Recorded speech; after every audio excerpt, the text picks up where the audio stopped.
ఈ రాత్రికాల సమయం విజ్ఞాపన ప్రార్థనా కూడికలోనికి ప్రార్థన చేయడానికి, అలాగే దేవుని మాటలు వినటానికి చేరివచ్చిన మీ అందరికీ ప్రభు అయిన యేసుక్రీస్తు నామములో నా హృదయపూర్వకమైన వందనాలు. అందరికి కూడా వందనాలు. దేవుని వాక్యంలో నుంచి ఒక మాట చదువుకుందాం. మత్తయి సువార్త 26వ అధ్యాయం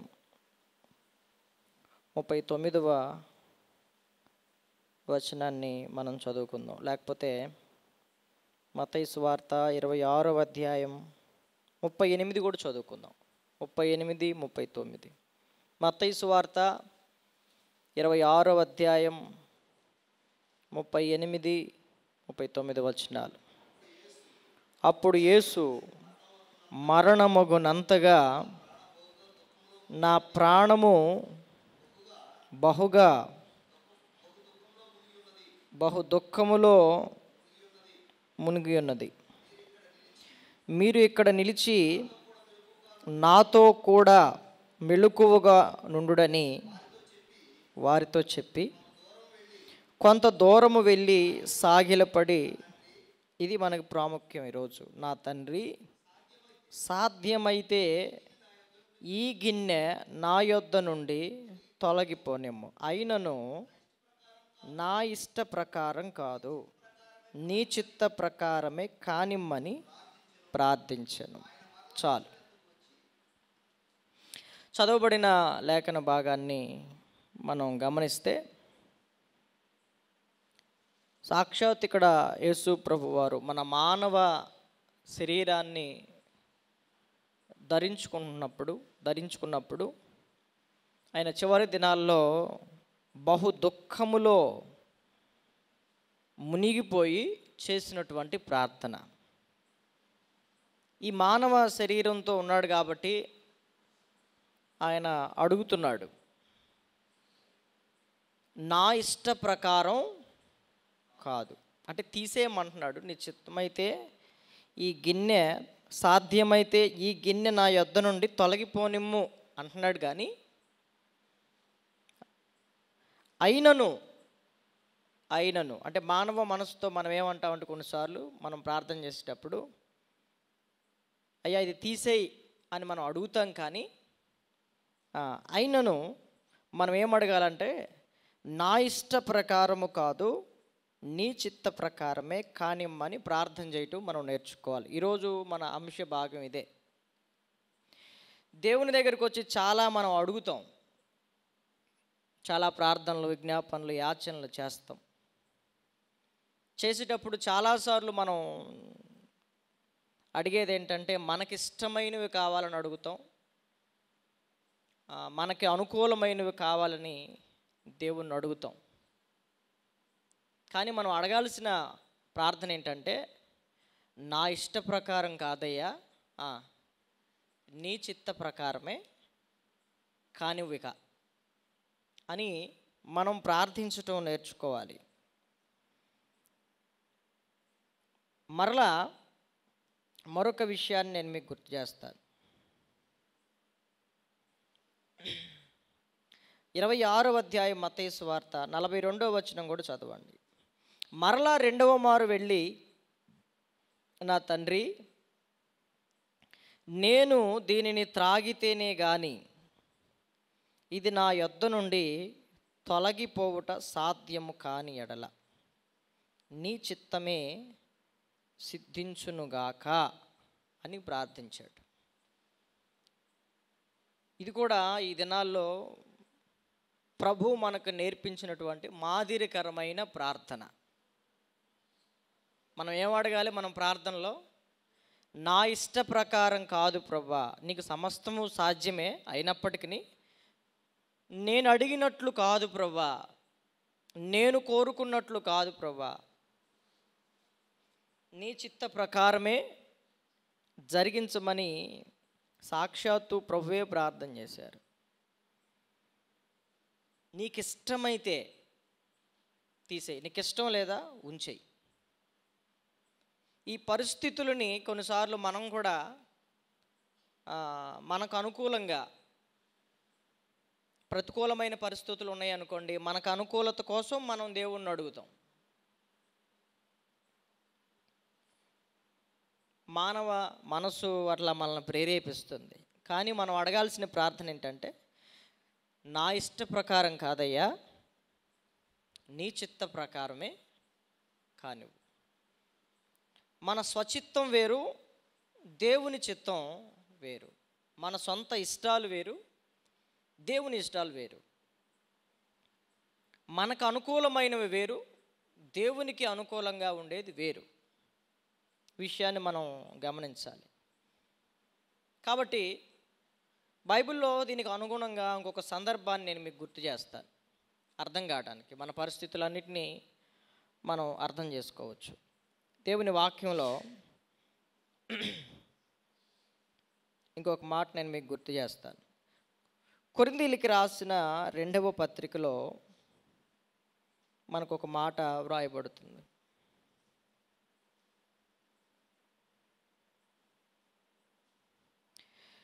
కొరింథీయులకు రాసిన 2వ పత్రిక 12వ అధ్యాయం 8వ వచనాన్ని ఒకసారి చదవండి. కొరింథీయులకు రాసిన 2వ పత్రిక 12వ అధ్యాయం 8వ వచనం. అది నా యొద్ద నుండి తొలగిపోవాలనని దాని విషయమై ముమ్మారు ప్రభువుని వేడుకొంటిని. అందుకు ప్రభు ఏమన్నాడంటే, నా కృప నీకు చాలును, బలహీనత యందు నా శక్తి పరిపూర్ణమగుచున్నదని ఆయన నాతో చెప్పాను. కాగా క్రీస్తు శక్తి నా మీద నిలిచి ఉండు నిమిత్తము విశేషముగా నా బలహీనతల యందే బహు సంతోషంగా అతిశయపడుదును. దేవునికి మహిమ కలుగునుగాక. హల్లెలూయా. అపోస్తులుడైన పౌలుకి ఒక బలహీనత ఉంది. మనకు కూడా ఉంటుంది ఒక బలహీనత. ఒక్కొక్కరికి ఒక్కొక్క రకమైన బలహీనత.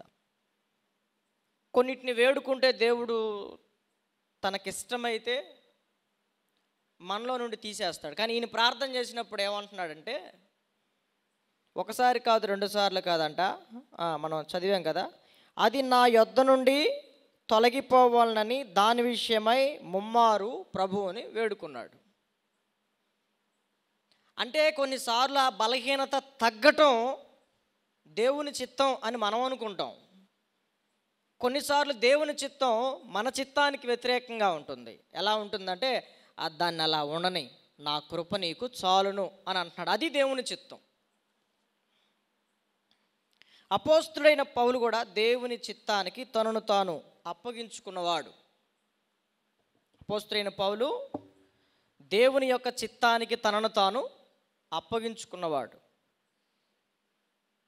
సరే, ఇప్పుడు నీ రోగంలో తగ్గించమని ప్రార్థన చేసినప్పుడు, వద్దులే నాకు ఇష్టం అది అన్నాడు అనుకో, నీకు ఎట్లా ఉంటుంది జవాబు? దేవుడు, కుమారుడా ఎందుకు అన్నిసార్లు ప్రార్థన చేస్తావు, నా కృప నీకు చాలును అంటే ఏంటి ప్రభువా అంటావు నువ్వు. అవును, నువ్వు విన్నది కరెక్టే, నా కృప నీకు చాలును అన్నాడు అనుకో. ఇదేంటి ప్రభువా, ఇదే నా చిత్తం అంటాడు ఆయన.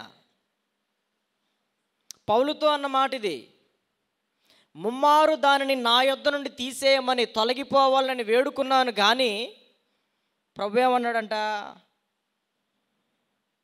దానికి జవాబు ప్రభు ఏమన్నాడు? నా కృప, అందుకు నా కృప నీకు సరిపోతుంది, చాలినంత కృప నేను నీకు ఇచ్చాను, నా కృప నీకు చాలును అన్నాడు. తర్వాత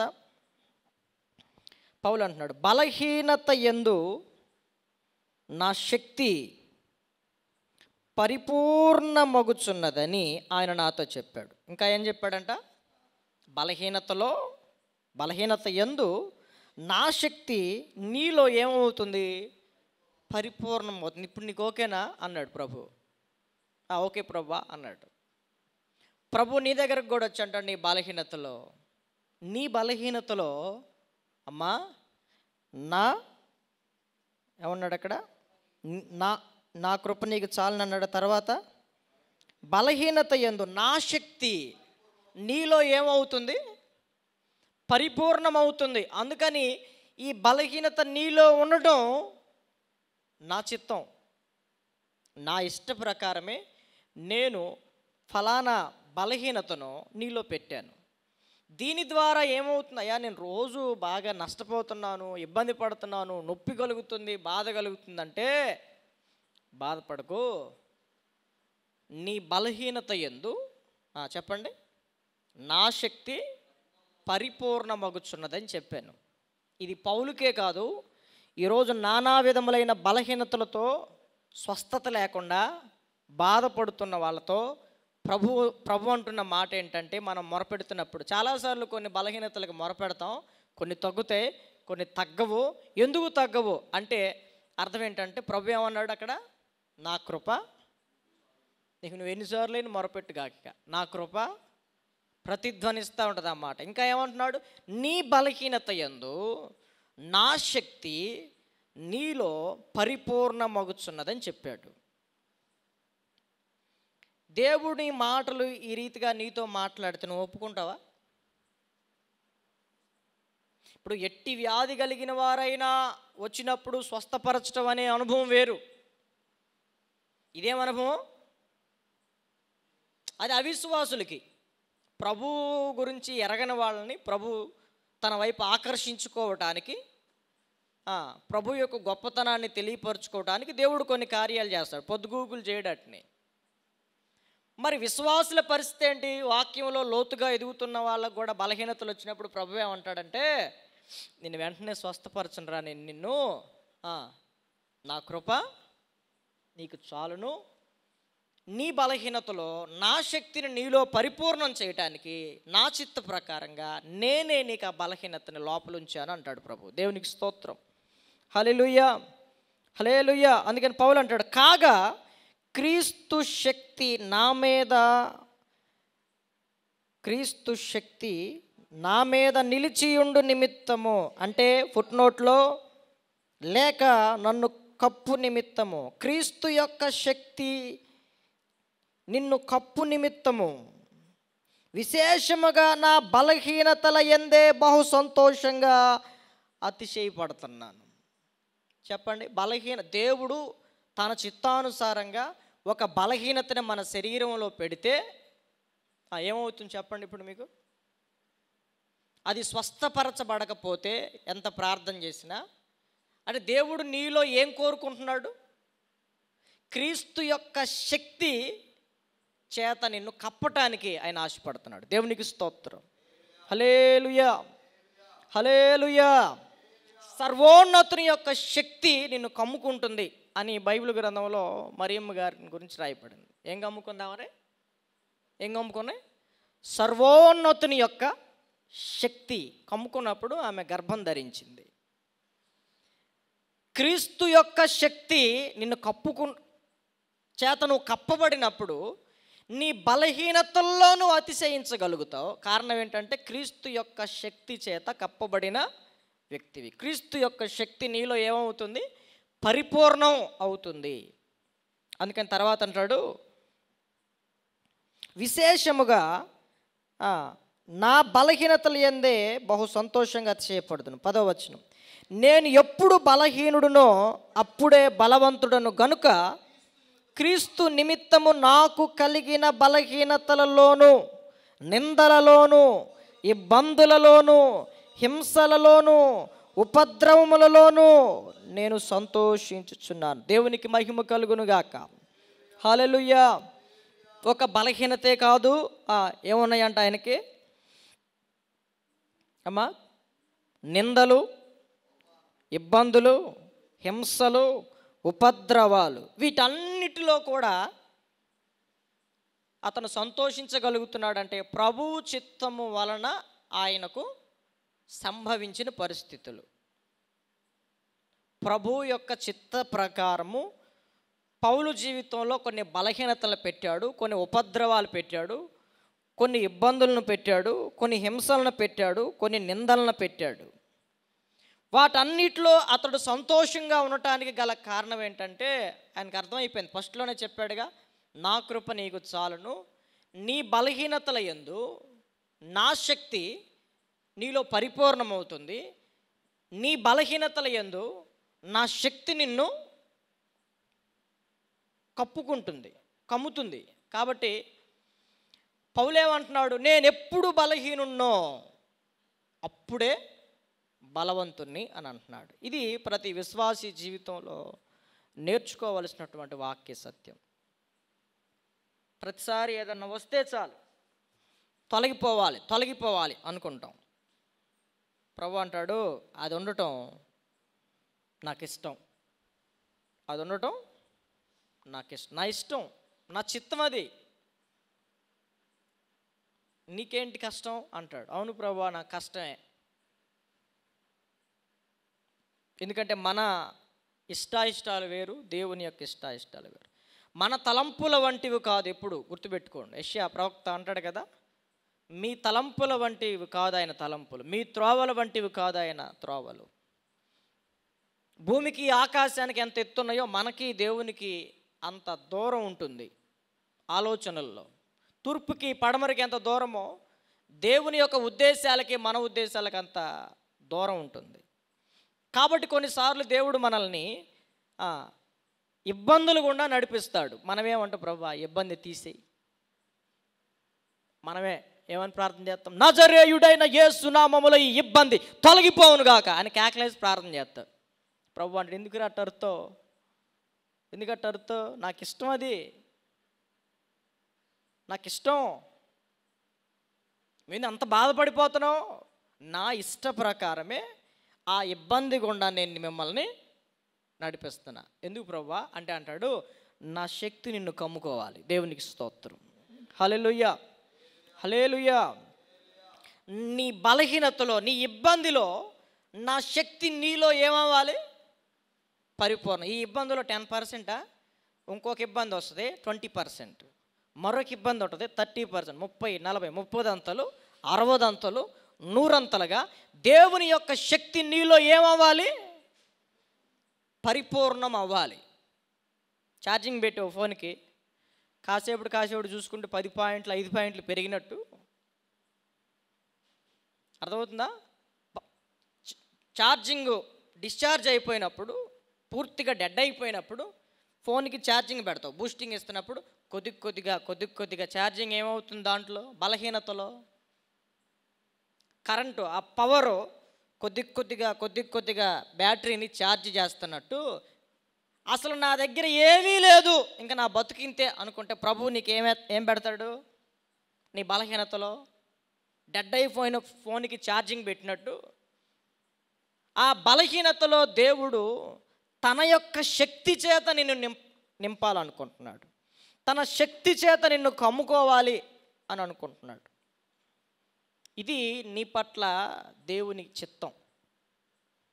కానీ మనం అనుకునే దేవుని చిత్తం ఏంటి, ఇబ్బంది రాగానే వెళ్ళిపోవాలి, హింస రాగానే మారిపోవాలి, ఉపద్రవం రాగానే వెంటనే వెళ్ళిపోవాలి, అది వెంటనే వెళ్ళిపోవాలి. ప్రతి మానవుడు తన జీవితంలో కోరుకునే అనుభవం ఇదే చాలాసార్లు. ప్రతి దైవజనుడు కూడా కోరుకునేది ఏంటంటే, ఏదన్నా సమస్య వస్తే వెంటనే వెళ్ళిపోవాలి, రోగం వస్తే వెంటనే తగ్గిపోవాలి, ఏదైనా పరిస్థితులు తిరగబడితే వెంటనే మారిపోవాలి అని మనం ప్రార్థన చేస్తే ప్రభు వినడు. ప్రభు ఏమంటాడు, నా కృప, నా చిత్త ప్రకారంగానే నువ్వు బాధపడుతున్నావు, నా చిత్త ప్రకారంగానే నువ్వు ఉపద్రవాల్లో ఉన్నావు, నా చిత్త ప్రకారంగానే నిందల్లో, ఇబ్బందుల్లో, హింసల్లో, బలహీనతల్లో ఉన్నావు అని దేవుడు మనకు గుర్తు చేస్తాడు. కానీ దేవుని చిత్తం మనం జీర్ణించుకోలేం. ఇది కూడా నీ చిత్తమేనా ప్రభువా? అవును, ఇది కూడా నా చిత్తమే. ఎందుకయ్యా అంటే నీలో నా శక్తి ఏమవ్వాలి, అది అవ్వట్ల పని, ఆ పని నీలో అవ్వాలంటే, సర్వోన్నతుని యొక్క శక్తి నిన్ను కమ్ముకోవాలి అంటే దేవుడు కొన్నిసార్లు మనం ఎంత ప్రార్థన చేసినా ఆ పరిస్థితులను అలాగే పెడతాడు. అప్పుడు మనం ఏం చెప్పాలి చెప్పండి, నేను ఎప్పుడు బలహీనుడునో అప్పుడే బలవంతుడు. అంటే బలహీనతలో దేవుని యొక్క బలం మనలో ఏమవుతుంది, పరిపూర్ణమవుతుంది. మరక మంచికే అన్నట్టు బలహీనత మన మంచికే. తగ్గట్లేదా?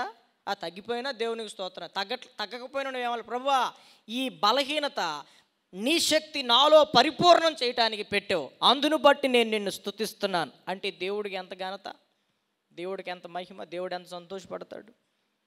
కొన్ని ఆర్థిక ఇబ్బందులు ఉన్నాయి, వీటిలో నుంచి మనం అడుగుతున్నాం.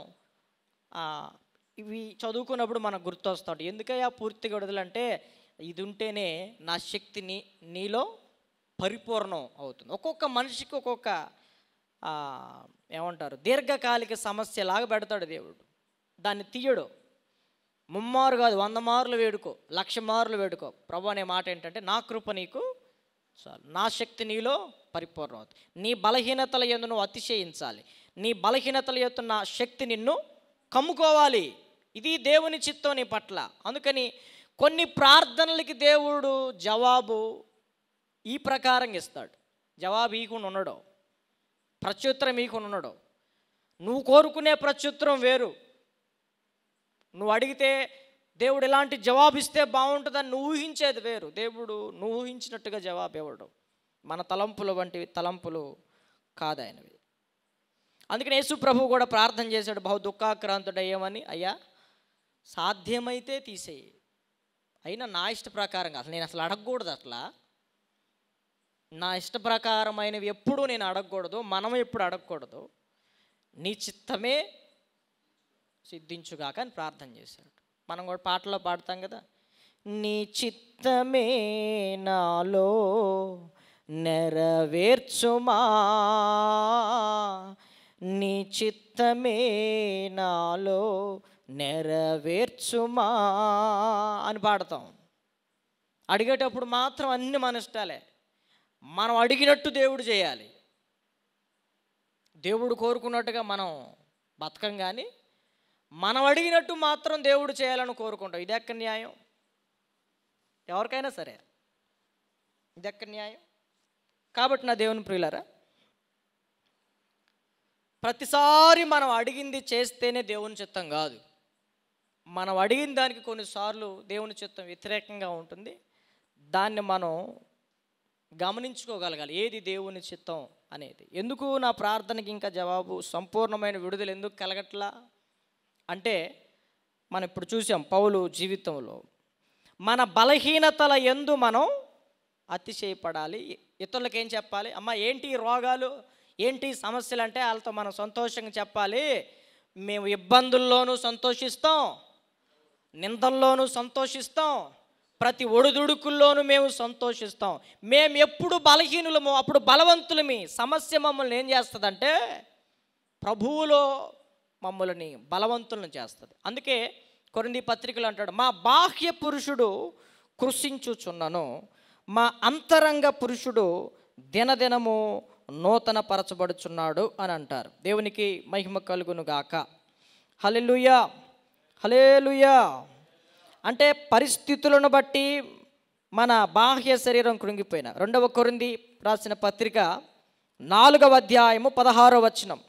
కొరింథీలకు రాసిన 2వ పత్రిక 4వ అధ్యాయము 16వ వచనం. కావున మేము అధైర్యపడము, మా బాహ్య పురుషుడు కృషించుచున్నను, ఆంతర్య పురుషుడు దినదినము నూతన పరచబడుచున్నాడు. అది విషయం. పరిస్థితులు మా దేహంలో చాలా మార్పును తీసుకొచ్చి దిక్కుమాలిన వారిగా మనల్ని చేయొచ్చు, పేదవారిని చేయొచ్చు, దౌర్భాగ్యులంగా మారిపోవచ్చు పైకి. కానీ మన అంతరంగ పురుషుడు, మన ఆత్మ ప్రతిరోజు దేవుని సన్నిధిలో ఈ సమస్యల ద్వారా మరింత స్థిరమైపోతాం, దేవుడిలో స్థిరత్వంగా మార్చబడిపోతాం. సుత్తి తీసుకుని మేకు కొడతారు కదా, దెబ్బకి అది ఎక్కడికి వెళ్తుంది? ఇప్పుడు ఎన్నో మేకులు దించితే కానీ ఈ పోడియం తయారవ్వాలి, అవునా? సుత్తి దెబ్బకి లోపలికి వెళ్ళిద్దా వెళ్ళదా? అది మనం కూడా ప్రభువులో బహు లోతుగా స్థిరపరచబడాలని దేవుడు మాటికి ఆయన మనల్ని ఏం చేస్తాడు? దెబ్బలు కొడతాడు. ఎన్ని దెబ్బలు పడితే అంతగా మనం ఎవ్వడూ పెరికివేయలేనంత స్థిరమైన విశ్వాసం కలిగి ప్రభువులో మనం నిలుచుంటాం. విలాప వాక్యాలు ఇర్మియా ప్రవక్త అంటాడు, ఆయన మాటి మాటికి నన్ను దెబ్బలు కొట్టుచున్నాడు అని అంటాడు విలాప వాక్యాల గ్రంథాల్లో. అప్పుడప్పుడు కాదంట, మాటి మాటికి ఆయన నాకు దెబ్బలు కొడుతూనే ఉన్నాడు అని విలాప వాక్యాల గ్రంథంలో 3వ అధ్యాయము 3వ వచనం. విలాప వాక్యాల గ్రంథం 3వ అధ్యాయం 3వ వచనం. మాటి మాటికి దినమెల్లా ఆయన నన్ను దెబ్బలు కొట్టుచున్నాడు, ఆయన నా మాంసమును నా చర్మమును క్షీణింపజేయుచున్నాడు, నా ఎముకలను విర్రగొట్టుచున్నాడు. అది విషయం. అర్థమవుతుందా? ఎందుకు దేవుడు అలా చేస్తాడు అనేది మనం కనుగొనవలసిన దేవుని చిత్తం. దేవుని యొక్క చిత్తం ఎవరికి పడితే వాళ్ళకి అంత తొందరగా అర్థం కాదు. దేవుని చిత్తం అర్థమైనోడు దేవునికి అప్పగించుకుని నోరు మూసి కూర్చుంటాడు. దేవుని చిత్తం అర్థం కానోడు అపార్థం చేసుకుంటూ ఉంటాడు. ప్రభువు కూడా ఎల్లప్పుడూ కూడా మనల్ని ఏదో ఒక దెబ్బ మీద దెబ్బ తగులుతూనే ఉంటుంది, నష్టం మీద నష్టం వస్తూనే ఉంటుంది. అయినా దానిలో ప్రభువు చిత్తం ఉంది అని మనం గమనించుకోవాలి. అదే విలాప వాక్యాల గ్రంథంలో ఏమంటాడో తెలుసా? ఆయన హృదయపూర్వకముగా నరులకు బాధ అయినను విచారమైనను కలుగు చేయడు అని అంటాడు. విలాప వాక్యాల గ్రంథం 3వ అధ్యాయం 33వ వచనం. విలాప వాక్యాల గ్రంథం 3:33 చదవండి. హృదయపూర్వకముగా ఆయన నరులకు విచారమునైనను బాధనైనను కలుగు చేయడు. హృదయపూర్వకంగా కలుగు చేయడు. ఏదైనా నీ క్షేమం కోసమే. 32వ వచనం. ఆయన బాధ పెట్టినను తన కృపా సమృద్ధిని బట్టి జాలి పడతాడు. అది 31వ వచనం. ప్రభు సర్వకాలము విడనాడడు. కాబట్టి కొన్ని ఇబ్బందుల్లో మనం దేవుణ్ణి అపార్థం చేసుకోకూడదు. కీడును కూడా మనకేం చేస్తాడు దేవుడు? మేలు చేసే దేవుడైన, శాపాన్ని ఆశీర్వాదంగా మార్చిన దేవుడైన.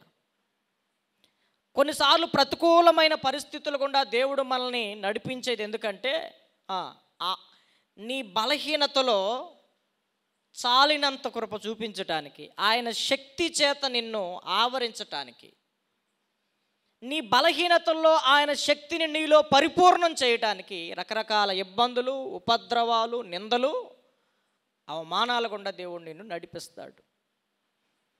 అప్పుడు వాటి యందు నువ్వు ఆనందించే వ్యక్తిగా ఉండాలి. అందుకే చాలాసార్లు అలాంటి వాటి కోసం ప్రార్థన చేస్తే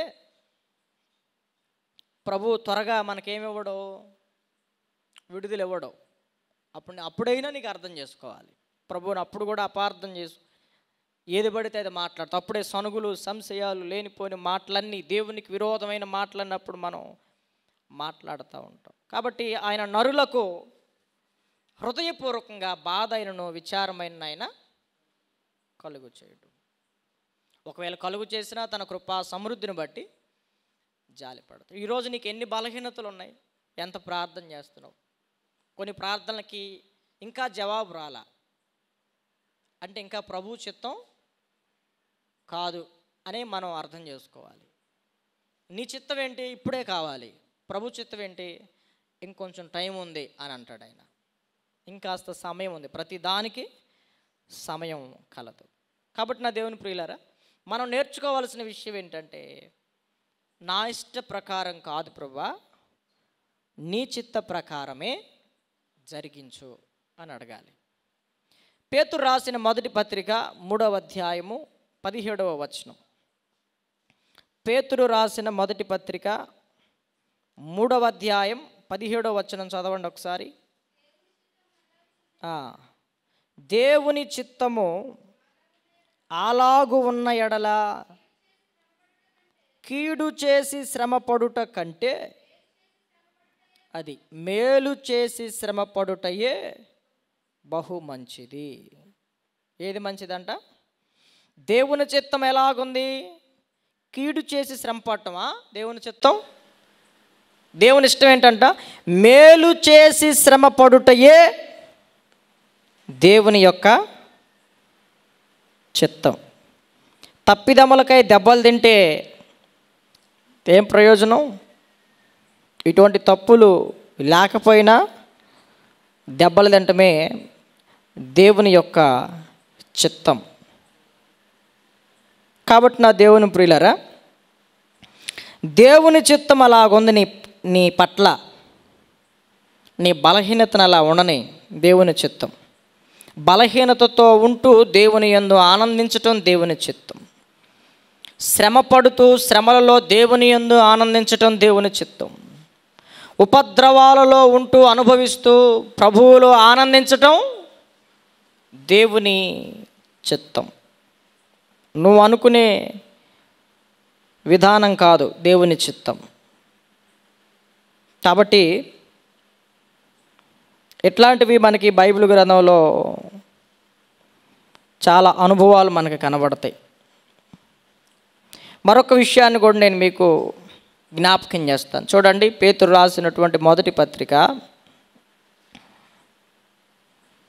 4వ అధ్యాయం 12వ వచనం. ప్రియులారా, మిమ్మును శోధించుటకు మీకు కలుగుచున్న అగ్ని వంటి మహాశ్రమలను గూర్చి మీకేదో ఒక వింత సంభవించినట్లు ఆశ్చర్యపడకుడి. క్రీస్తు మహిమ బయలుపరచబడినప్పుడు మీరు మహా ఆనందముతో సంతోషించు నిమిత్తము క్రీస్తు శ్రమలలో మీరు పాలివారై ఉన్నంతగా సంతోషించుడి. క్రీస్తు నామము నిమిత్తం మీరు నిందల పాలైన ఎడల, చూడండి, మహిమాస్వరూపి అయిన ఆత్మ అనగా దేవుని ఆత్మ మీ మీద నిలుచుచున్నాడు గనుక మీరు ధన్యులు. మీలో ఎవడను నరహంతకుడుగా కానీ, దొంగగా కానీ, దుర్మార్గుడుగా కానీ, పరుల జోలికి పోవువాడుగా కానీ బాధ అనుభవింప తగదు. ఎవడైనను క్రైస్తవుడైనందుకు బాధ అనుభవించిన ఎడల అతడు సిగ్గుపడక ఆ పేరును బట్టియే దేవుణ్ణి మహిమ పరచవలెను. చాలా విషయాలు ఇక్కడ చెప్పాడు పేతురు పరిశుద్ధాత్మ సాయంతో. మీకు రకరకాల శోధనలు వస్తాయి ప్రభువుని నమ్ముకున్న తర్వాత. మీకేదో వింత జరుగుతుందో అనుకోమాకండి. మీకే కాదు, పూర్వమందు ఉన్న భక్తులకు కూడా ఇంతకంటే ఎక్కువే వచ్చినాయి. నువ్వేం ప్రత్యేకమైన వ్యక్తివేం కాదు. నీ ముందున్న భక్తులు ఇంతకంటే భారీ శ్రమలను అనుభవిస్తూ వచ్చారు. మనం అనుకుంటూ ఉంటాం, నేను కాబట్టి నా అంత శ్రమ ఎవడికి రాదు అనుకుంటాం. నీకంటే బోల్డ్ శ్రమలు అనుభవించిన వాళ్ళు ఉన్నారు. నువ్వు వాళ్ళకి ఒక మూలగోడు సరిపోవు. మనమే అట్లా ఒబ్బేసుకుంటాం అన్నమాట. వింత సంభవించినట్లు ఆశ్చర్యపడమాకండి. అప్పుడు ఏం జరుగుతుందంటే, మీరు ఆశ్చర్యపోమాకండి, అప్పుడు ఏం జరుగుతుందంటే క్రీస్తు మహిమ మీ మీద బయలుపరచబడుతుంది. అర్థమవుతుందా? దేవుని యొక్క ఆత్మ మీ మీద నిలబడుతుంది. అప్పుడు మీరు ధన్యులవుతారు. అంటే దేవుడే కొన్ని శ్రమల గుండా మనల్ని ఏం చేస్తాడు? నడిపిస్తాడు. శ్రమలలో యేసు ప్రభువు కూడా మన కొరకు శ్రమ పడటం తండ్రి అయిన దేవుని చిత్తం. మన కొరకు చీల్చబడటం, ఆఖరి రక్తబొట్టు వరకు చిందించటం దేవుని చిత్తం. ఆయన్ని వెంబడిస్తున్న మనం కూడా మన సిలువనెత్తుకుని వెంబడించటం, సిలువ శ్రమలను అనుభవించటం, సిలువ శ్రమలని తలంచుకోవడం, భరించటం, ఆయన అడుగుజాడల్లో నడవడం కూడా దేవుని చిత్తం. కాబట్టి కొన్ని శ్రమల గుండా దేవుడు మనల్ని తన చిత్తానుసారంగా నడిపిస్తే ఇది దేవుని చిత్తం కాదేమో అనుకుంటావు. దేవుని చిత్తం ఎప్పుడు విశాల మార్గంగా ఉండదు, ఇరుకు మార్గంగా ఉండదు. యేసుప్రభు 2 మార్గాలు చెప్పాడు. ఒకటి విశాల మార్గం, రెండోది ఇరుకు మార్గం. నా మార్గం ఇరుకు, సంకుచితంగా ఉంటుంది, దాంట్లో ప్రవేశించువారు కొందరే. విశాలమైన మార్గం ఉంది, దాంట్లో చాలామంది ప్రవేశిస్తారు అని చెప్పాడు. కాబట్టి ఇది నా ఎడల జరుగుతున్న దేవుని చిత్తమని గ్రహించిన వాళ్ళు, ఇది ప్రభు యొక్క ఆత్మ నా మీద నిలబడటానికి వచ్చిన శ్రమ అంటే దొంగగా, దోషిగా, వ్యభిచారిగా, ఇంక వేరే వేరే వాటిల్లో నింద అనుభవించటం కాదు. ప్రభువు కొరకు నింద అనుభవించినప్పుడు ప్రభువు నమ్ముకున్నందుకు అంటారు, నీ దేవుడు ఏమాయను, ఆ దేవుడు కూడా చేయట్లేదా, నీ మొర ఎవడనడే, నీకు బతుకంతే అని ఇట్లా పడితే అట్లా మాట్లాడుతూ ఉంటారు. ఎలా పడితే అట్లా. నీకు ఆ ఉద్యోగం రాదు, నువ్వు ఏడకపోయినా రాదు, నువ్వు ఒక అసలు అదృష్టం అనేది నీ బతుకు లేదు, నువ్వు ఒక దురదృష్టవంతుడు అని ఏ పడితే మాట్లాడుతూ ఉంటారు. ప్రభువు నమ్ముకున్న దగ్గర నుంచి ఇలాంటి దౌర్భాగ్యం పట్టుకుంది. ఆయన ఎప్పుడు విడిచిపెడతావు అప్పుడు బాగుపడతావు అని లోకులు అంటూ ఉంటారు. అప్పుడు ప్రభువా నిజంగా నేను నీ చిత్తంలో ఉన్నానని నువ్వు గ్రహిస్తే దేవుని యొక్క ఆత్మ నీ మీద అలా నిలబడుతుంది. దేవునికి మహిమ కలుగును గాక. హల్లెలూయా. అప్పుడు నువ్వు ధన్యురాలు అవుతావు, నువ్వు ధన్యుడు అవుతావు. సర్వోన్నతుని యొక్క శక్తి మరియమ్మ గారిని కమ్ముకున్న తర్వాత, ప్రభువుని గర్భం ధరించిన తర్వాత ఆమె ఏమైంది చెప్పండి? స్త్రీలందరిలో ఆమె ఏమైంది? మీరెవరా? ధన్యులు అవరా? ధన్యులు అవ్వకపోతే ఇంకేమవుతాం? దరిద్రులం అవుతాం, దౌర్భాగ్యులం అవుతాం, దిక్కుమాలిన వాళ్ళం అవుతాం. కాబట్టి కొన్ని ఒడిదుడుకులు గుండా ప్రభువు మనల్ని నడిపిస్తాడు. కాపరి గొర్రెలను నడిపించేటప్పుడు పచ్చని చాలలో గుండా తీసుకెళ్తాడు, పచ్చిక బయళ్ళ గుండా తీసుకెళ్తాడు, కొండలు గుట్టలు లోయల్లోనికి కూడా తీసుకెళ్తాడు, గాఢాంధకారంలోనికి తీసుకెళ్తాడు. రకరకాల జర్నీలో రకరకాల ప్రతికూలతలు ఉంటాయి. మనం గొర్రెలమి, ఆయన కాపరి నిన్ను ఎటు తీసుకెళ్తే ఆయన ఎంబడి వెళ్ళటం, ఆయన స్వరాన్ని వినే గొర్రెగా నువ్వు ఉండటం దేవుని చిత్తం. దేవునికి స్తోత్రం. హల్లెలూయా. మనం ఎవరని చెప్పండి? మనం ఎవరమే? గొర్రెలం. ఆయన ఎవరు? కాపరి. ఆయన ఎక్కడికి తీసుకెళ్తే అక్కడికి మనం వెళ్ళాలి. నేను రానంటే ఆ గొర్రెలు, కాపరి అగ్నిలో కూడా వెళ్తున్నాడు అనుకోండి, అవి కూడా అగ్నిలో ఉండి దూక్కుంటా, ముళ్ళ కంచెల్లో పడి వెళ్తే ముళ్ళ కంచెలను కూడా దూక్కుంటా. గొర్రెలు కాపరిని అంత నమ్ముతాయి. మనం కూడా మన ప్రధాన కాపరి అని యేసుని అంతగా నమ్మాలి. ఆయన కొండల్లో నుండి తీసుకెళ్తున్నా, లోయల్లో తీసుకెళ్తున్నా, అంధకారంలో తీసుకెళ్తున్నా, నడి సముద్రంలోనే నిన్ను తీసుకెళ్తున్నా, ఆయన నిన్ను దరిచేర్చగలిగిన వాడు. ఎందుకంటే సముద్రంలో త్రోవను ఏర్పాటు చేశాడు, అడ్డుగా ఉన్న ఎరుకో ప్రాకారాలను కూల్చేశాడు, యోర్దాన్ నదిని కూడా పాయలు చేశాడు, అరణ్యంలో త్రోవను ఏర్పాటు చేశాడు. తన ప్రజల కోసం ఆయన ఏమైనా చేస్తాడు. తన ప్రజల కంటే ముందుగా వెళ్ళి మార్గాన్ని సరళం చేస్తాడు. నువ్వు గుడ్డిగా ఏం చేయాలంటే ఆయన వెంబడి నడిచిపోవటమే, అంతే. ఆయన వెంబడించటమే దేవుని. నిన్ను ఎలాంటి మార్గాల్లో నడిపించినా సరే, నిన్ను నడి సముద్రంలో నడవమన్నా నువ్వు నడవడం దేవుని చిత్తం. పేతురుని నడవమన్నాడు, రా పేతురు రా అన్నాడు. నేనా ప్రభు అన్నాడు. మరి నిన్నే పిలిచింది, నేను పిలిచినప్పుడు నువ్వే రావాలి, రా అంటే. సముద్రం మీద నడవటం ఎవరికైనా అట్లా, నేను రమ్మంటే నువ్వు వెళ్తావా? ఇప్పుడు దాని మీద నడవండి అంటే మనం నడుస్తావా? మనం అడుగు పెట్టి తీసి వెనక్కి అనేటట్టు ఉన్నాయి అలలో. ప్రభు అక్కడ ఉండి కృష్ణానదిలో ఏట్లో, నా కుమారుడా రా, ఇక్కడ కాసేపు మాట్లాడుకుందాం అని అన్నాడు అనుకో, నేనున్నాను రా అంటే మనం అంత పిచ్చోళ్ళమా మనం? ప్రభా నేను అంత పిచ్చోళ్ళలా కనబడుతున్నాను ఏంటి నీకు? అవసరమైతే నువ్వేరా అంటాం మనం. పేతురు మన అంత తెలివిగలవాడు కాదుగా, రమ్మనగా వెళ్ళిపోయాడు. అనుకున్నాడేమో మునిగిపోతే ఆయన ఉన్నాడుగా అనుకున్నాడేమో. మునిగిపోయి కేకలేస్తుంటే ప్రభు చెయ్యి అతన్ని లేవనెత్తాడు. మనం వాళ్ళకంటే తెలియగలం. పూర్వం మంది ఉన్న భక్తుల కంటే తెలివితేటలు ఎక్కువ మనకి. అందుకనే వాళ్ళంత విశ్వాసంగా మనం బతకలేం. వాళ్ళు నమ్మినంత గుడ్డిగా మనం ప్రభువుని నమ్మలేం. ఎందుకంటే మనం తెలియగలవాళ్ళంగా. అందుకే మన బతుకులు ఎట్టుంటాయి. దేవుని చిత్తానికి వాళ్ళు అప్పగించుకున్నారు కాబట్టి పరిశుద్ధ గ్రంథంలో లిఖింపబడ్డారు. చచ్చిపోయి కొన్ని ఏండ్లైనా ఇప్పటికీ వాళ్ళ గురించి మనం చరిత్రలో నిలిచిపోయారు. మనం చెప్పానుగా మొన్న, చరిత్రలో కలిసిపోయే వాళ్ళం అని. మన గురించి తర్వాత ఎవడు మాట్లాడుకునేవాడు కూడా ఉండడు. వాళ్ళు చరిత్రలో నిలిచిపోయారు. కాబట్టి ఇలాంటి ప్రతికూలమైన పరిస్థితులు గుండా దేవుడు నిన్ను నన్ను ఎందుకు తీసుకెళ్తాడు అని అంటే, ఇప్పుడు నేనున్నాను, నాకు సమస్యలు లేవా? నాకు బోల్డ్ సమస్యలు ఉన్నాయి. ఎందుకు తీసేయడు వాటిని? అవి ఎప్పుడైతే తొలగిపోతాయో క్రీస్తు శక్తి నా మీద, క్రీస్తు ఆత్మ నా మీద నిలబడటం ఆగిపోద్ది, నేను ధన్యుని అవ్వటం కూడా ఆగిపోద్ది, నా బతుకే ఇంకొకలాగా మారిపోద్ది. అందుకే 119వ కీర్తనలో భక్తుడు అంటాడు, నేను శ్రమ నొంది ఉండుట మేలాయను. దేవునికి స్తోత్రం, హల్లెలూయా. శ్రమ కలుగక మునుపు త్రోవ విడిచితిని, కానీ శ్రమ కలిగిన తరువాత నాకు అది మేలైంది అంటాడు. దేవుడు కొన్ని పరిస్థితులు గుండా మనల్ని తీసుకెళ్తాడు. కోచ్ ఉన్నాడు అనుకోండి, ఫస్ట్ ఏదైనా ఆట నేర్పించేటప్పుడు మొదట వాళ్ళకి ఏమి నేర్పిస్తాడు? ఫస్ట్ క్రమశిక్షణ, డిసిప్లిన్ నేర్పిస్తాడు.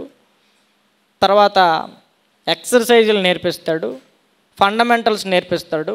అవన్నీ నేర్పించిన తర్వాత గ్రౌండ్లో బ్యాట్ పట్టుకొని ఇస్తాడు. గ్రౌండ్లో నువ్వు ఏ ఆటో దాన్ని నేర్పడానికి ఉంటాడు. అప్పటిదాకా నీ శరీరానికి ఏమవసరం? శిక్షణ కావాలి. డైరెక్ట్గా ఆటలోకి దిగితే ఎక్కడెక్కడ పట్టుకుపోతాయి. కాబట్టి కొన్నాళ్ల పాటు నీకు క్రమశిక్షణ, గురువు అంటే ఎట్లా ఉండాలి, శిష్యుడిగా నువ్వు ఎట్లా ఉండాలి, ఈ విషయాలన్నీ ఫండమెంటల్స్ అన్ని నేర్పిన తర్వాత నిన్ను ఆటలోకి తీసుకుంటాడు, ఆట నేర్పిస్తాడు. మన చిత్తం ఏంటి? అందుకని సేవలో కొంతమందికి రాగానే మౌతు లేరు. ఇలా బాత్రూంలో ఏడు గడుగు, లేకపోతే ఇంకేడు శుభ్రం చేయి, వాడికి ఏదో ఒకటి మొదట వాడికి విరుద్ధమైన పని చెబుతూ ఉంటారు. కొన్నాళ్ళకి వాడే అలవాటైపోయి మనసు తిరిగిపోయి తను తాను తగ్గించుకోవడం, తర్వాత సంఘంలో వాడికి బాధ్యత అప్పగిస్తారు. ఇది పద్ధతి. నువ్వు రాగానే మైక్ ఇచ్చేస్తారా? నువ్వు రాగానే రండి సార్, చానాల తర్వాత వచ్చారు, మీరు పాట పాడాలనుకుంటున్నారా లేకపోతే వాకింగ్ చెప్పాలనుకుంటున్నారా అంటారా? ఇట్లా ఉంటుంది పరిస్థితి. ఇవన్నీ నేర్పిన తర్వాత అది కొంచెం కష్టంగా ఉంటాయి. ఆర్మీలోకి వెళ్ళినప్పుడు రాగానే గన్నిస్తారండి. రాగానే పొద్దున్నే వాళ్ళు ఏం చేయాలి? 4ంటికి లేచి రన్నింగ్ చేయాలి, మంచి న్యూట్రిషన్, సమయోచితంగా తినాలి, సమయోచితంగా ఎక్సర్సైజులు చేయాలి. అవన్నీ అయిపోయిన తర్వాత అప్పుడు మనకేమో డైరెక్ట్గా నిలబడిపోవాలనుకుంటాం, డైరెక్ట్గా చేయాలనుకుంటాం. మనం ప్రభు సన్నిధిలో యుగయుగాలు ఉండాలంటే మనం ఇక్కడ చాలా నేర్చుకోవాలి. అక్కడ ఉండాలంటే అదవుతుందా? గనుక దేవుడు కొన్ని ప్రతికూలమైన పరిస్థితుల గుండా తీసుకెళ్ళిన తర్వాత నీకు అది మేలుగా మారుతుంది. దేవుడు కొన్ని ప్రతికూలమైన పరిస్థితుల గుండా నిన్ను తీసుకెళ్తా ఉన్నప్పుడు నువ్వేం అడుగుతావు? ప్రభు తీసేయి అంటే, ప్రభు ఎందుకు తొందరపడతావు? నా మంచి కోసమే. కొంతమంది ఏడ్చి ప్రార్థన చేస్తారు, ప్రభు దీన్ని తీసే. ఎందుకురా ఏడుతావు? అనవసరంగా టైం వేస్ట్ ప్రోగ్రాము. ఎందుకు అనవసరంగా ఉపవాస ప్రార్థనలు, మళ్ళీ దానికోసం టైం వేస్ట్ ప్రోగ్రాం. ఈ బలహీనత నీలో ఉండటం, ఈ శ్రమలో గుండా నువ్వు వెళ్ళటం, ఈ ఇరుకులో గుండా వెళ్ళటం నా చిత్తం. నా ఆత్మ నీ మీద నిలబడుతుంది, నా శక్తి నిన్ను కమ్ముకుంటుంది, నా శక్తి నీలో పరిపూర్ణం అవుతుంది. దేవుని చిత్తం అలాగు ఉన్న ఎడల మంచిదేగా. మనం అనుకున్న దేవుని చిత్తం కాదుగా. కాబట్టి ఎవడైనా నువ్వు క్రైస్తవుడైనందుకు బాధ అనుభవించిన ఎడల అతడు సిగ్గుపడక పేరును బట్టియే దేవుణ్ణి మహిమపరచాలి. 1 పేతురు 5వ అధ్యాయం 9వ వచనం. 1 పేతురు 5వ అధ్యాయం 9వ వచనం. లోకమందున్న మీ సహోదరుల యందు ఈ విధమైన శ్రమలే నెరవేరుచున్నవని ఎరిగి విశ్వాసమందు స్థిరులై వానిని ఎదిరించుడి. మీకే కాదు, లోకమందున్న మీ సహోదరులు లాంటి వాళ్ళు చాలామంది ఉన్నారు. వాళ్ళకు కూడా ఈ విధమైన శ్రమలే నెరవేరుచున్నవని ఎరిగి విశ్వాసమందు స్థిరులు అవ్వాలి. శ్రమలు విశ్వాసానికి ఎరువులు లాంటివి అన్నాడు ఒక దైవజనుడు. విశ్వాసానికి ఎరువేంటి? శ్రమలు. కాబట్టి నువ్వు స్థిరుడుగా ఉండాలి అంటే, కదల్చబడని వ్యక్తిగా ఉండాలంటే, అపవాదిని ఎదిరించే వ్యక్తిగా నువ్వు ఉండాలంటే, దేవుని యొక్క చిత్తం నీ పట్ల నువ్వు అనుకున్నట్లుగా ఉండదు, వేరొక విధంగా ఉంటుంది. 10వ వచనం, తన నిత్య మహిమకు క్రీస్తునందు మిమ్మల్ని పిలిచిన సర్వకృపానిధియగు దేవుడు కొంచెము కాలము మీరు శ్రమపడిన పిమ్మట తానే మిమ్మును పూర్ణులుగా చేసి స్థిరపరిచి బలపరచును. దేవునికి స్తోత్రం. హల్లెలూయా. కొంతకాలం, కొంచెము కాలం మీరు శ్రమపడాలి.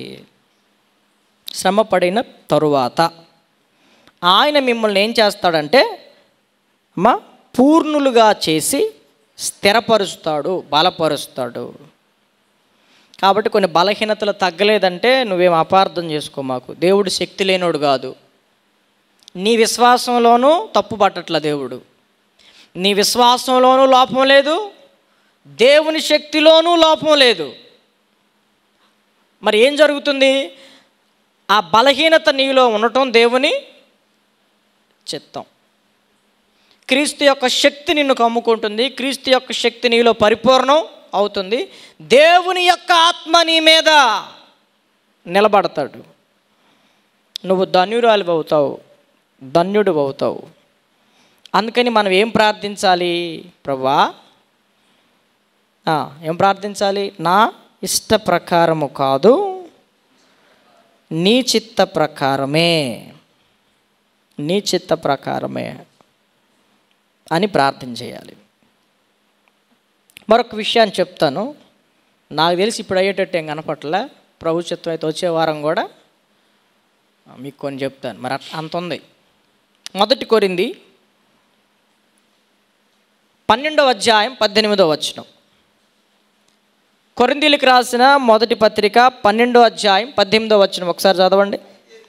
అయితే దేవుడు అవయవములలో ప్రతి దానిని తన చిత్త ప్రకారము శరీరములో ఉంచును. మరొకసారి చదవండి. అయితే దేవుడు అవయవములలో ప్రతి దానిని తన చిత్త ప్రకారం శరీరములో ఉంచాను. అంటే ఇప్పుడు నా 2 కళ్ళు ఇక్కడ ఉండాలి ప్రతి మనిషికని దేవుడు యొక్క చిత్తమై ఉంది. ఏదైనా డాక్టర్ గారికి కాస్త జ్ఞానం ఎక్కువ ఇచ్చి డిజైన్ ఏం బాగాలేదు, నాకు నచ్చలేదు, ఈ కన్ను ఒకటి వెనకమాలి పెడదాం ఓపెన్ చేసి అనుకున్నాడు అనుకోండి, నీ ఇష్ట ప్రకారంగా. ఈ కన్ను ఇక్కడ ఉండటం బాగా తీసేసి ఎక్కడన్నా పెడదాం అని అనిపించి డాక్టర్ దగ్గరికి వెళ్ళామనుకో, ఎవడి వల్ల నవ్వుతుందా? ఈ వచనం ఎంత స్పష్టంగా ఉందంటే, దేవుడు తన ఇష్టపూర్వకంగా కళ్ళు ఇక్కడ ఉండాలి, ముక్కు ఇక్కడ ఉండాలి, శరీరంలో ఈ డిజైన్ అంతా చూసుకుంటే ఏది ఎక్కడ ఉందో నిన్ను అడిగి పెట్టలా, మీ అమ్మా నాన్న అడిగి పెట్టలా, మీ తాత ముత్తాతలను అడగలా. దేవుడు తన ఇష్ట ప్రకారంగా తన పోలిక చొప్పున నేను చేసుకున్నాడు. మరి అంత జ్ఞానం కలిగిన దేవుడికి నిన్నెక్కడ పెట్టాలో, నిన్నెక్కడ అనసాలో, అవునా, నిన్నెక్కడ తుంచాలో, నిన్నెట్ట నలగొట్టాలో దేవుడికి తెలీదా? దేవుడు తన చిత్తానుసారంగా ప్రతి అవయవాన్ని ఎక్కడుండాల్సిన దాన్ని అక్కడ పెట్టాడు. కాబట్టి చూడటానికి మనం అద్దంలో చూసుకుని ఎవడైనా ఏమనుకుంటాడంటే ఈరోజు చాలా బాగున్నాను అనుకుంటాం. అట్లాగే ఇంత చక్కగా శరీరాన్ని అమర్చిన దేవుడు నీకు ఒక మంచి భవిష్యత్తును అమర్చలేడా? నీకు ఒకవేళ పెళ్లి చేసుకోవాలనుకో, నీకు ఒక మంచి లైఫ్ పార్ట్నర్ అట్లా అమర్చలేడా దేవుడు అమర్చేదాకా ఎక్కడ? మనం అమర్చుకోవడమే సరిపోయింది. ఎందుకంటే చూసిన దగ్గర నుంచి ఆడికి ఏమనిపిస్తుంది, నా కోసమే పుట్టింది అనిపిస్తుంది. ఆ అమ్మాయికి అనిపిస్తుంది, ఆడు చూసిన దగ్గర నుంచి నా కోసమే పుట్టాడు వీడు అనిపిస్తుంది. నా ఎముకలో ఎముక, నా మాంసంలో మాంసం అనుకోవటం, ఇదే దేవుడి చిత్తం అనుకోవటం, చేసుకోవటం. తర్వాత అనవసరంగా చేసుకున్నారని ఎవరైనా అనుకునేది అదేలే. పెళ్లి చేసుకునే ప్రతి ఒక్కళ్ళు అనుకునే మాటే. కాబట్టి ఇంత చక్కగా అవయవాలని లోపలే ఉండాలో బయటే ఉండాలో ఆలోచించి పెట్టిన దేవుడికి మన అవసరతలు తెలియవా? ఎప్పుడు బయట వేయాలో తెలియదు ఆయనకి? ఎప్పుడు విడిపించాలో తెలియదా? అంటే తెలుసు. మనం చెప్పాల్సిన పని లేదు ఆయనకి మంత్రి అయి ఆలోచన చెప్పాల్సిన పని లేదు. ప్రభా ఇలా చేస్తే బాగుంటుందని మరి నేను అనుకుంటున్నాను, అయినా నా ఇష్టం అంటే చెప్పాల్సిందంత చెప్పి మనం ఏమంటాం, ఏముందిలే ప్రభా అయినా నా ఇష్ట ప్రకారం కాదులే, నీ ఇష్ట చెప్పాల్సిందని చెప్పాడు. నేను చెప్పాల్సింది చెప్పాను, మరి నీ ఇష్టం అయ్యగారు అంటాడు ఇంకొక ఆయన వచ్చి. అలా కూడా కాకుండా ప్రభా నా ఇష్ట ప్రకారం కాదు, నీ చిత్త ప్రకారమే. ఇంత జ్ఞానంగా నా శరీరంలో ఏముండాలని అమర్చిన దేవుడివి, నాకు కూడా ఒక మంచి భవిష్యత్తుని అమర్చగలవు. అందుకని ఏ విషయంలో దేవుణ్ణి మనం ప్రశ్నించకుండా దేవుని యొక్క చిత్తాన్ని మనం వ్యతిరేకించకూడదు. ఎక్కడా కూడా మనం దేవుని యొక్క చిత్తాన్ని మనం వ్యతిరేకించడానికి మనం సాహసం చేయకూడదు. మనల్ని కూడా తన చిత్త ప్రకారంగా కొన్ని పరిస్థితుల గుండా మనల్ని నడిపిస్తున్నాడు. కొన్ని పరిస్థితులు అయితే మాత్రం మనం ఏరుకోరు తెచ్చుకుంటాం. చెప్పాను కదా, దేవుని చిత్తానికి వ్యతిరేకంగా వెళ్ళి కొన్ని తెచ్చుకుంటాం మనం.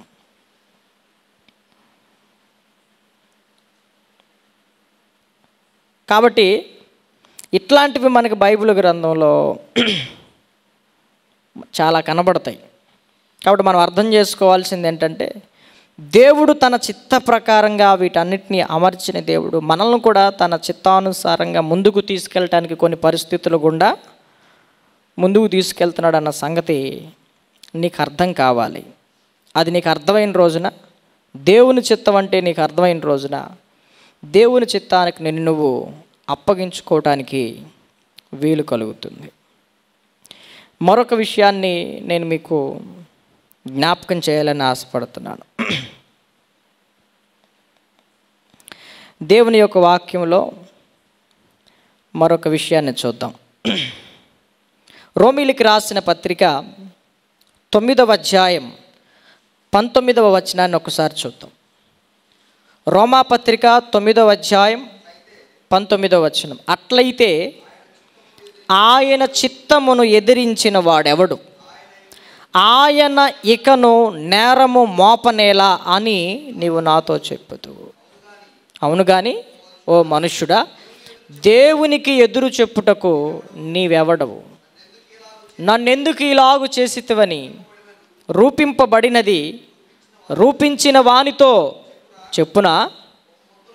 ఒక ముద్దలో నుండి చాలు, అంతవరకు చాలు. అట్లయితే ఆయన చిత్తాన్ని ఎదిరించే వాళ్ళు కొంతమంది ఉన్నారు. ప్రభా ఇది నాకు నచ్చలేదు, నాకు ఈ శ్రమ వద్దు, నాకు ఈ పరిస్థితులు నేను నడవలేను, ప్రభా నాకు ఇది వద్దు అంటే దేవుని యొక్క శక్తి పరిపూర్ణం అవుతున్నప్పుడు అయ్యా ఇది నాకు వద్దు. దేవుని యొక్క ఆత్మ నీ మీద నిలబడుతున్నప్పుడు ఈ ఆత్మ నిలబడే అనుభవం నాకు వద్దు. నా బలహీనతలో నీ బలహీనతలు నా బలం పరిపూర్ణం చేస్తానన్నప్పుడు ఈ పరిపూర్ణమయ్యే బలం వద్దు అని అర్థం. కొంతమంది దేవుని చిత్తాన్ని ఎదిరిస్తారు. దేవుని యొక్క ఇష్టం మన ఎడల జరుగుతుంటే మన ఇష్టం నెరవేర్చబడలేదని మన ఏడుపు, మనం అడిగిన వాటిని దేవుడు ఇంకా ఇవ్వలేదనే మన ఏడుపు. కానీ దేవుడు తన చిత్తానుసారమైనవి ఇవ్వడానికి దేవుడు ఈ పరిస్థితుల గుండా తీసుకెళ్తున్నాడు అని మనం గ్రహించలేని అజ్ఞానంలో మనం ఉన్నామన్న సంగతి గుర్తుపెట్టాలి. ఆయన అవును కానీ ఓ మనుష్యుడా, దేవునికి ఎదురు చెప్పుటకు నువ్వు ఎవడవే? నన్ను ఎందుకు ఇలా చేస్తున్నావు? నాకు ఇంక ఈ రోగం తగ్గించవా? నాకు ఇంక పిల్లలు నీవా? నాకు జాబ్ నీవా? నన్ను ఇంక ఆశీర్వదించవా? నాకు నూతన ఆత్మలు నీవా? నన్ను ఈ ఆర్థిక ఇబ్బందుల నుండి విడిపించవా అని అడుగుతూ ఉంటారు కొందరు. ఇంకెంతకాలం ప్రభా? అసలు నువ్వు నోరు మూసుకుని ఉంటే ఈ ప్రతికూలమైన పరిస్థితుల్లో ఇప్పుడు నాకు బోల్డ్ సమస్యలు ఉన్నాయి, అయినా ప్రభు యొక్క ఆత్మ నా మీద నిలబడుటను బట్టి నేను ఈ సేవ చేయగలుగుతున్నా. దేవునికి స్తోత్రం, హల్లెలూయా. ఇన్ని సమస్యలున్నా, ఇన్ని ఇబ్బందులున్నా, కొన్ని ప్రజలకు సంబంధించిన సమస్యలు కూడా మా దగ్గరికి వచ్చినప్పుడు వాటిని కూడా మేము మోస్తున్నా. దేవుని యొక్క బలం మాలో పరిపూర్ణమవుటను బట్టి ఈ సేవలో ముందుకెళ్తున్నాను తప్ప, అంటే నన్ను బలపరచువాని అందే మేము ఈ సేవ చేయగలుగుతున్నాం తప్ప ఇన్ని సమస్యల్లో, ఇన్ని ఇరుకుల్లో, ఇన్ని ఇబ్బందుల్లో, ఇన్ని ఒత్తిడుల్లో దేవుని పని చేయటం అనేది చాలా అసౌకర్యంగా ఉంటుంది, అసాధ్యంగా ఉంటుంది. మరి ఇన్ని పరిస్థితుల్లో కూడా ఎలా చెప్పగలుగుతున్నారు? ఎలా చేస్తున్నావు? ఎలా అలా ఉండగలుగుతున్నావు అంటే దేవుని వాక్యం ఇచ్చే జవాబు ఏంటంటే, మన ప్రతికూలమైన ప్రతి పరిస్థితుల్లో దేవుని యొక్క బలం మనలో ఏమవుతుంది? మనం అనుకుంటా చూసినప్పుడల్లా ఎప్పుడు మన బతుకింతేనా అంటే మన బతుకింతే, మన బతుకు ఇంతేనని దేవుడి చిత్తం అలా ఉంది. తర్వాత ఏమవుతుంది?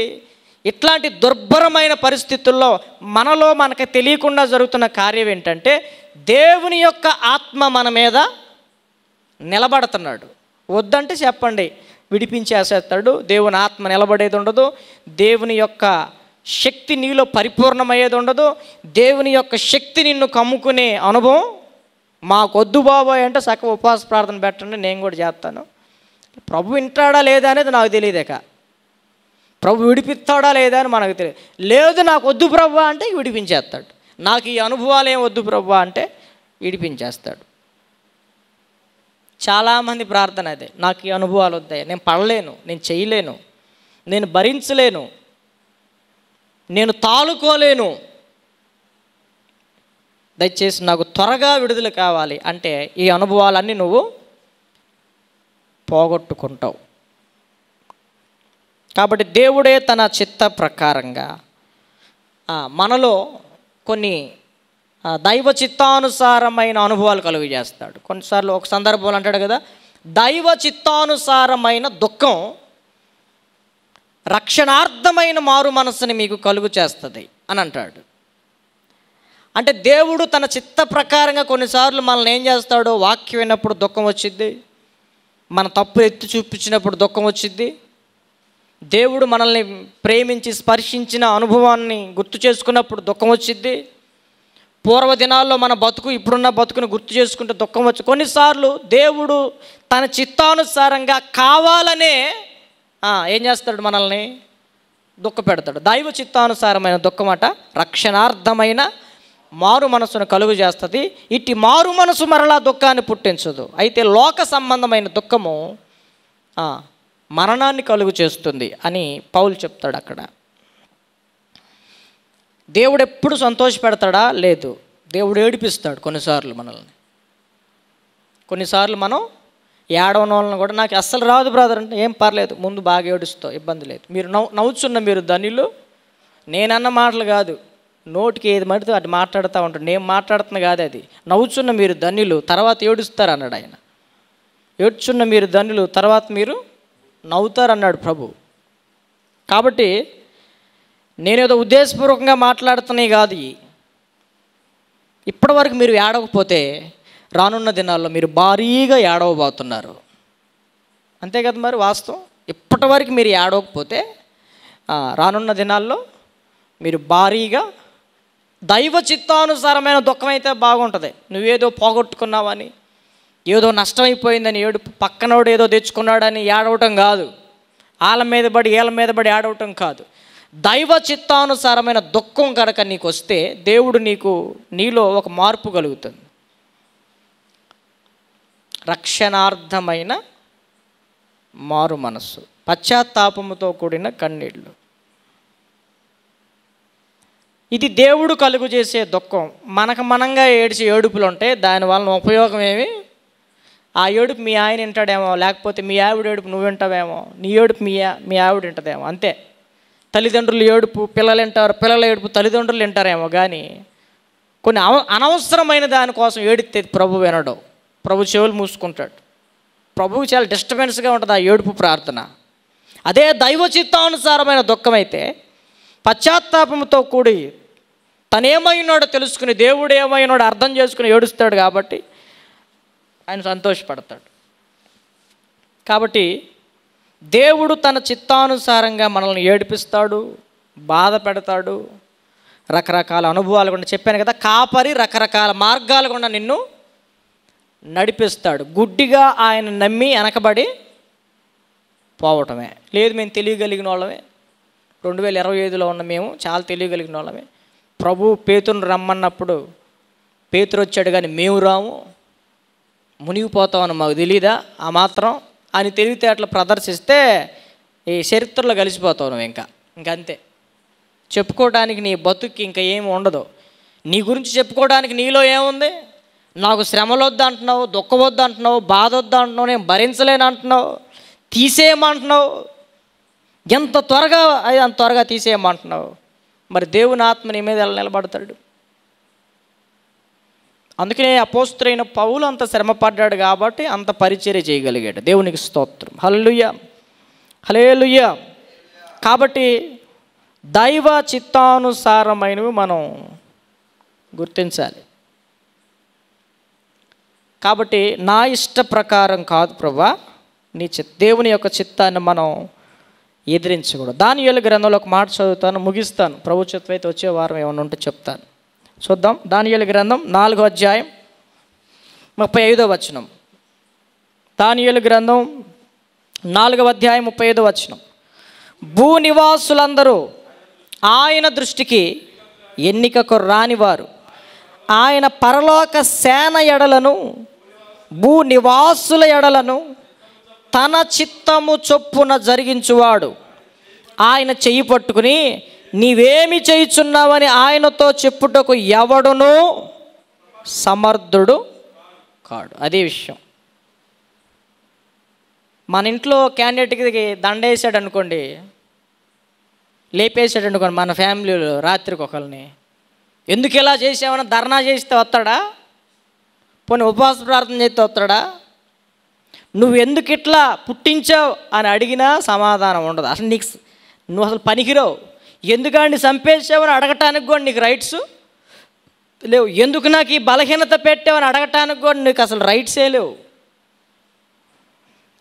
దానియేలు గ్రంథంలో అంటున్నాడు, భూనివాసులందరూ ఆయన దృష్టికి అసలు ఎన్నికకి రానివారు, ఆయన పరలోక సేన ఎడలను భూనివాసుల ఎడలను తన చిత్తము తన ఇష్టాన్ని జరిగించువాడు. ఆయన చెయ్యి పెట్టుకుని నువ్వేమి చేయుచున్నావని ఆయనతో చెప్పుటకు ఎవడునూ సమర్థుడు కాడు. కాబట్టి మనం ఎన్ని అనుకున్నా ఆయన పని ఆయన చేసుకుంటా పోతాడు. ఇంత గొప్ప దేవుణ్ణి మనం ఆరాధిస్తూ ఈయనకి మనం ఏం చేస్తాం? ప్రభు చేయబెట్టుకుని పేతురులో అపవాది దూరి ఆయన చేయబెట్టుకుని అది నీకు దూరం మగునుగాక, అది మీకు దూరం కేక, ఏయ్ సైతాన్ వెనక్కిపో అన్నాడు. పేతురుని అనలా, పేతురుకు బట్టిన సైతాన్ని అన్నాడు. మనకు కూడా బట్టింది సైతాన్ని బట్టినప్పుడు మనం కూడా అంటే ప్రభు అదొద్దునైనా అదొద్దునైనా ఆ బలహీనత వద్దయ్యా అంటాం. మనం ఏయ్ సాతానా అని మనల్ని ప్రేరేపించి మాట్లాడుతున్నాడు గద్దెత్తాడు. ప్రభు అది తీసేయి, అది తీసేయి, ఇది తీసేయి, ఇది తీసేయి అంటే అప్పుడు మనకు కూడా సైతాన్ని బట్టినట్టే అర్థం. అర్థమవుతుందా మీకు?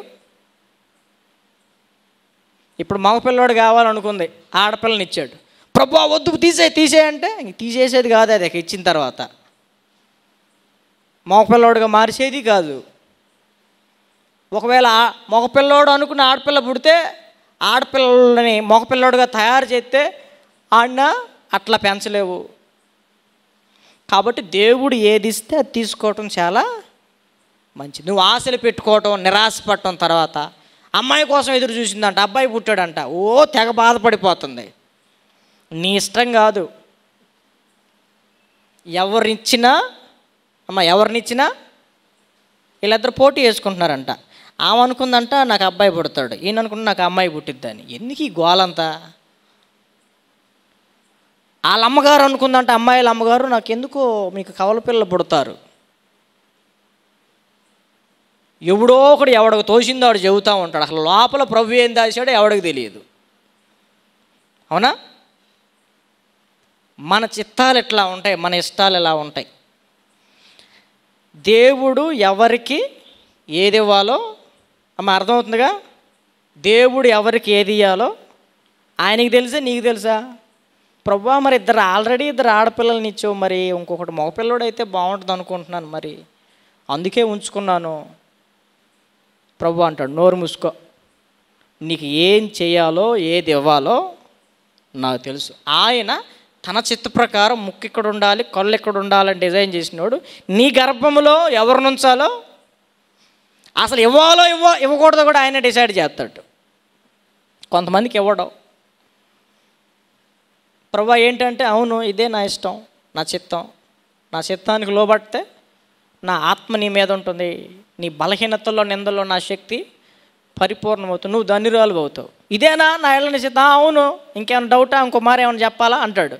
రెండవ మారు చెబుతాడు, మూడవ మారు చెబుతాడు. అంతకుమించి ఆయన మార్లు చెప్పడక. దేవుని యొక్క చిత్తం అలాగూ ఉన్న ఎడల, పిల్లలు లేకుండా ఉండటం దేవుని చిత్తం అనుకో, పుట్టరు.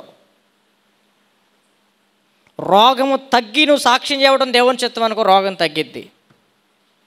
రోగముతో ఉండే నువ్వు ఆత్మీయంగా బలపడటం దేవుని చిత్తం అయితే ఆ బలహీనత నీలో నుంచి పోదు. ఇవన్నీ గుర్తుపెట్టుకోవాలి మనం. వీటన్నిటి ద్వారా మనకి చాలా ప్రయోజనం ఉంది. దేవుని చిత్తం గ్రహించాలి. కాబట్టి ఆయన ఇలా చేస్తున్నావేంటని అడిగే సామర్థ్యం ఎవడికి, ఒకవేళ కన్నా అలా అడిగితే మనం దెయ్యం పట్టిన వాళ్ళు అన్న సంగతి అర్థం చేసుకోవాలి. కాబట్టి కొన్ని విషయాలు ఉన్నాయి ప్రభు చిత్తం అయితే. సమయభావాన్ని బట్టి కొన్ని చెప్పాను, వచ్చే వారం చెప్తాను. ఇప్పుడు మనం ప్రభువుని అడగాల్సిన ప్రార్థన చెప్పండి విజ్ఞాపన కూడికలో. అయ్యా నా ఇష్ట ప్రకారం కాదు, నీ ఇష్టం. పిల్లల విషయంలో అడుగుతాం కదా, మగ ఆడ కమల పిల్ల నీకు అనవసరం, నీకేది నీ దృష్టికి ఏది యోగ్యమైనదో అది నాకు ఈ ప్రభువా. దేవుడిచ్చేది ప్రతి ఒక్కటి శ్రేష్టమైనది. అర్థమవుతుందా? శ్రేష్టమైన ప్రతి ఈవియు, పరసంబంధమైన ప్రతి వరమును జ్యోతిర్మయుడగు తండ్రి యొద్ద నుండి వస్తాయి అని బైబిల్ చెప్తుంది. కాబట్టి మనం ఇది మొదలుకొని ప్రతి విషయంలో మన ఇన్ని సంవత్సరాల విశ్వాస జీవితంలో లోతులు మనం నేర్చుకోవాల్సిన వాక్య సత్యం ఏంటంటే, నా ఇష్టం ఏది లేదు ప్రభువా, నీ ఇష్టం. కొన్నిసార్లు భార్య అంటది మాదేం లేదండి, భర్తకు అప్పగించుకున్న భార్య ఏమంటుంది అంటే నాదేం లేదండి మీ ఇష్టం అంటది పైకి. తర్వాత ఆ అమ్మాయి ఇష్టాలు చెప్పిద్ది. ఇప్పుడు డీమార్ట్కి వెళ్ళారు అనుకోండి, మీరు ఏం లేదండి మీరు ఏం కావాలంటే అది తీసుకోండి అంటది. అటేళ్ళు 4 తెచ్చి దీంట్లో పడేసి, ఇటేళ్ళు 4 తెచ్చి పడేసిద్ది. మనం ప్రార్థనలు కూడా అంతే. ప్రభా నాదేముంది ప్రభా అంతా నీ చిత్రం అంటావు పై మాటకే, కానీ బోల్డ్ అడుగుతావు. ఇంత లిస్ట్ చెప్పి అయినా అడగాలి కాబట్టి అడిగేనులే కానీ ప్రభా అయినా నీ ఇష్టం నెరవేర్చు. మరి అంతకాడికి అడగటం టైం వేస్ట్ కదా. అది నువ్వు అడిగేయి ఆయన ఇయ్యడు, దేవుని చిత్తం కాదు. టైం వేస్ట్ ప్రోగ్రాం ఎందుకు? ఆ టైం వేస్ట్ ప్రోగ్రాంలో కూడా నువ్వేం చేయాలంటే ప్రభా నీ ఇష్టమే, నా ఇష్టం అని మనం అడిగినట్లయితే దేవుని చిత్తానికి మనం లోబడినట్టు. భార్యని కూడా అంతే అంటాడు, నీ ఇష్టమేనా, నాదేం లేదు నీదే అంటాడు. కానీ లోపలేముంటుంది? ఆయనకేమో చెప్పాను కదా పిల్లలు, ఆ అమ్మాయికేమో మగపిల్లడు, ఈయనకేమో ఆడపిల్ల. అంత తొందరగా ఏక మనసు కుదరదులే.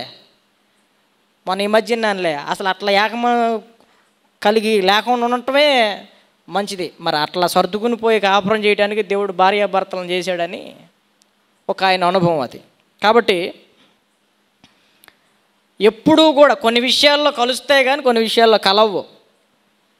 అయినా ప్రభువు దగ్గర మాత్రం నీ చిత్తమే నా చిత్తం అనే ఆత్మీయ లోతుకి మనం రావాలి. నేనైనా కానీ మీరైనా కానీ నీ ఇష్టమే నా ఇష్టం ప్రభువా అనే లోతుకి ఎప్పుడైతే వస్తామో అప్పుడు నా మీదే కాదు మీ మీద కూడా, ఆ భక్తుల మీదే కాదు మీ మీద కూడా దేవుని యొక్క ఆత్మ నిలబడతాడు. మీరు ధన్యులవుతారు. దేవుని యొక్క శక్తి కమ్ముకుంటుంది. దేవుని యొక్క శక్తి మీలో పరిపూర్ణం అవుతుంది. మీరు అప్పటి నుంచి ఏమవుతారంటే బలహీనతల్లో సంతోషిస్తారు, నిందల్లో సంతోషిస్తారు, ఉపద్రవాలలో అనేకులకు ఒక వింతగా కనపడతారు. వీళ్ళేంట్రా ఇన్ని శ్రమల్లో ఇబ్బందుల్లో కూడా ఇంత సంతోషంగా ఉంటున్నారు. అదే దేవుళ్ళో ఉన్న స్పెషాలిటీ. అది కూడా మనల్ని చూసి ఇన్ని ఒత్తిడిలో కూడా వీళ్ళు ఇంత సంతోషంగా ఉంటున్నారంటే వీళ్ళు దేవుని చిత్తానికి లోబడిన వాళ్ళు. కాబట్టి మనం కూడా ప్రార్థన చేద్దాం. ఇలాంటి లోతైన అనుభవాన్ని ప్రతిరోజు అడుగుదాం, నేర్చుకుందాం, ధన్యులుగా మార్చబడదాం, ఇతరులకి మాదిరికరంగా కూడా మార్చబడదాం. ఇలాంటి లోతైన వాక్య సత్యంలోనికి దేవుడు మనల్ని బలపరిచి నడిపించునుగాక. ఆమెను ప్రార్థన చేసుకుందాం. తల్ల వంచండి. చిన్న ప్రార్థన, దేవుని వాక్యానికి అప్పగించుకుందాం. చిన్న ప్రార్థన చేసుకుందాం. తల్ల వంచండి. ఇప్పటి వరకు జరిగిన కూడిక అంతటి నిమిత్తం బబ్లు కొంత సమయం ప్రార్థన చేస్తాడు నడిపించి, ఆఖరి ప్రార్థన ఆశీర్వాదంతో ఈ విజ్ఞాపన కొడుకుని మనం ముగించుకుందాం. మోకరించగలిగిన వాళ్ళు చక్కగా మోకరించండి. ప్రభు చిత్తానికి అప్పగించుకుందాం. మన ఇష్టాలను సిలువేసుకుందాం. ప్రభు చిత్తానికి అప్పగించుకుందాం. ప్రభువా, నీ చిత్తమే జరగాలి, నీ ఇష్టమే జరగాలి, నీకు అనుకూలమైనవే జరగాలి అని ప్రభువును ప్రార్థిద్దాం. దయచేసి ఇప్పటి వరకు వెత్తబడినటువంటి దేవుని మాటలకు మనల్ని మనం అప్పగించుకొని స్వపరీక్ష చేసుకునేటువంటి విలువైన సమయం కనుక మౌనంగా ఉండకుండా, అనాలోచితంగా సమయాన్ని వ్యర్థంగా గడపకుండా అటు ఇటు తిరగడానికి లేక వ్యర్థ కాల స్థాపన కొరకు కాలాన్ని వ్యర్థంగా చేసుకోవడానికి ప్రయత్నించకుండా ప్రభు పాదాల మీద పడి సరి చేసుకోవడానికి అతి ప్రాముఖ్యమైన సమయం కనుక ప్రభు పాదాల మీద పడి ఇప్పటి వరకు విత్తబడిన మాటలను బట్టి నిజమే భక్తులు కాదు, సాక్షాత్తు యేసుక్రీస్తు ప్రభువే తను అనుమతించబడినటువంటి ఆ శ్రమ లేదా ఆ పరీక్ష, తన ద్వారా జరగవలసినటువంటి ఆ కార్యక్రమము తాను భరించలేనిదని తను తలంచి దానికోసం వేడుకున్నప్పటికీ, అయినను నీ చిత్తమైతే ఈ గిన్నె తొలగించమని బ్రతిమలాడటం మనం వింటూ వచ్చాం. ఆ సంగతులు మనము ఇప్పటికీ ఎన్నో మార్లు వినుండొచ్చు. పరిశుద్ధాత్మ దేవుడు మరి ఒక తరుణం ఆ ప్రార్థనలో ఉన్నటువంటి పరమార్థాన్ని మనం గుర్తించి తెలుసుకున్నట్లు మన వినికిడికి, మన జ్ఞప్తిలోనికి పరిశుద్ధాత్మ దేవుడు మరలా తీసుకుని వచ్చాడు. ప్రభు పాదాల మీద పడదాం. నిజంగా మనము అనుభవించే శ్రమలు, నిందలు, అవమానాలు, పరిస్థితులు ఏవైనా అవి నిజంగా దేవుడు అనుమతించినవా లేక మన స్వకీయ ఆలోచనలను బట్టి, శరీర ఆశలను బట్టి, మనస్సు యొక్క అభిలాషలను బట్టి మనము కోరి తెచ్చుకొని అనుభవిస్తున్నావో ఒక్కసారి మనం పరిశీలన చేసుకొని పరీక్షించుకోవాల్సిన వారమై ఉన్నాం. ఎందుకంటే దైవ చిత్తానుసారమైనటువంటి శ్రమ, నింద, అవమానం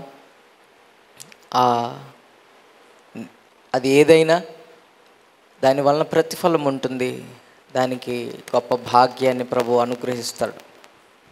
అలా కాకుండా మనము మన స్వకీయ దురాశ ఆలోచనలను అనుసరించి ఆ శ్రమలు, నిందలు, అవమానము, నష్టము లేదా బలహీనత ఏదైనా మన క్రియల వలన కలిగింది అంటే దానివలన మనకి ఎటువంటి ప్రయోజనం ఉండదు, మనము నష్టపోతాం. దాని విషయమై మనల్ని మనం పరిశీలన చేసుకుని బద్దులమై ఉన్నాం. ప్రభు వారికి అనుగ్రహించబడినటువంటి ఆ శ్రమ అది సర్వలోక రక్షణార్థం దేవుడు నియమించినటువంటిది. ప్రస్తుతం నువ్వు నేను అనుభవిస్తున్న శ్రమ అయినా, నిందైనా, రోగమైన పరిస్థితి అయినా, కరువైనా, అది ఉపద్రవమైన, అది ఏదైనా నిజంగా దేవుని వలన అనుగ్రహించబడితే నీవు నేను ధన్యుడమే.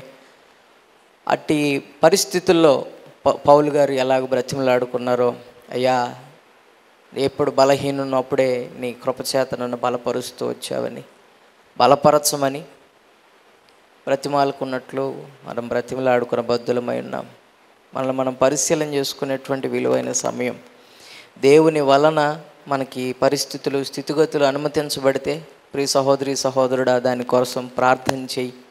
తీసివేయమని కాదు, దాంట్లో ప్రభువా నన్ను బలపరచు, అట్టి వాటిలో మరింత శుద్ధ సువర్ణంగా నేను మార్చబడినట్లు నాకు అనుమతించిన శోధనలు, నాకు అనుమతించిన శ్రమలు, నాకు అనుమతించినటువంటి ఇబ్బంది, ఇరుకు ఏదైనా అందులో నిలిచి ఉండటానికి అనుమతించమని ప్రభు పాదాల మీద పడదాం. నాకు శక్తినిమ్మని అట్టి వాటిలో తట్టుకొని, తాలుకొని, ఓర్చుకొని, సహించుకొని సంతోషముగా వాటిని అనుభవించటానికి కావలసినటువంటి సహన ఓర్పులు ప్రభు అనుగ్రహించినట్లు బ్రతిమాలి ప్రార్థన చేసుకుందాం. మనకు అనుమతించబడినటువంటి దీన పరిస్థితులు, కరువు పరిస్థితులు, అనారోగ్య సంబంధమైనవి, అవమాన సంబంధమైనవి, ఇరుకు ఇబ్బందులతో కూడిన వాటిని బట్టి తీసివేయమని లేదా ఈ పరిస్థితి నుండి నన్ను తప్పించమని, ఇటు భారాన్ని నా మీద నుండి తీసివేయమని మనము అడిగి ఉండినటువంటి వారమే. కానీ ప్రభువు మనతో మాట్లాడుతూ వచ్చాడు, అవి నిన్ను నన్ను ప్రభువు వలె మార్పు నొందుటకు, తన పరిశుద్ధాత్మ మనలో నిలిచి ఉన్నట్లు, తన నిత్యరాజ్యమునకు మనం అర్హులముగా చేయబడినట్లు, అవి మన శిక్షణార్థమైనటువంటి దైవ చిత్తానుసారమైనటువంటి శ్రమలే. అట్టి వాటిలో మనము నిలిచి ఉండినట్లు, వాటిని తట్టుకొని తాలుకున్నట్లు ప్రభు పాదాల మీద పడి బ్రతిమలాడుకున్న బద్దులమై ఉన్నాం. ప్రభు సహాయం కొరకు అర్థించవలసిన వారమై ఉన్నాం.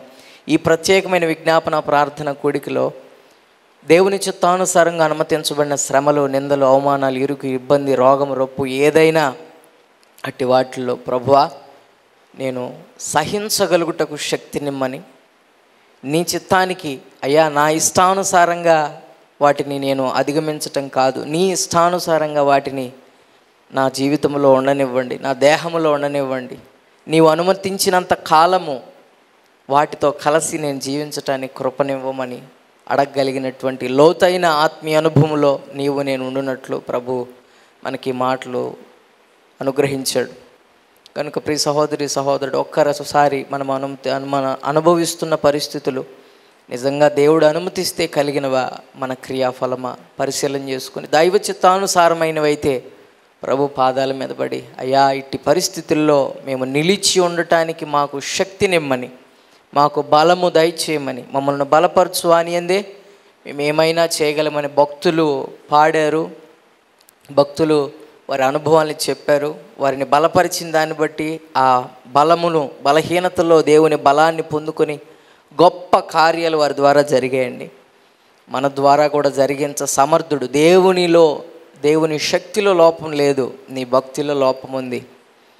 దాన్ని మనం సరి చేసుకొని ప్రభు పాదాల మీద పడి ఆయన రోగాన్ని తీయటానికైనా, పెట్టడానికైనా, మనిషిని బ్రతికించడానికైనా, మృతి నొందించడానికైనా ఆయన సమర్థుడు. ఆయన శక్తిలో లోపం లేదు, నీ భక్తిలో లోపం అంటే సరి చేసుకునే అతి విలువైన సమయం. కనుక మౌనంగా ఉండకుండా అనుమతించబడిన పరిస్థితుల్లో ఓపికగా, నెమ్మదిగా, సహనం కలిగి తట్టుకొని తాలుకొని మరింత ప్రభువుని స్తుతిస్తూ, మరింత ప్రభు మీద ఆనుకుంటూ, మరింత ప్రభు మీద ఆధారపడుతూ అనుమతించబడినటువంటి ఆ దైవ చిత్తానుసారమైనటువంటి శ్రమలలో, ఇరుకులలో, ఇబ్బందులలో ప్రభువును మరింత సమీపంగా మనం చేరుకున్నటకు అనుమతించబడిన వాటిలో నిలిచి ఉండినట్లు ప్రభు తగిన బలము, ప్రభు తగినటువంటి శక్తి మనకు అనుగ్రహించినట్లు ప్రభు పాదాల మీద పడి ప్రాధేయపడదాం.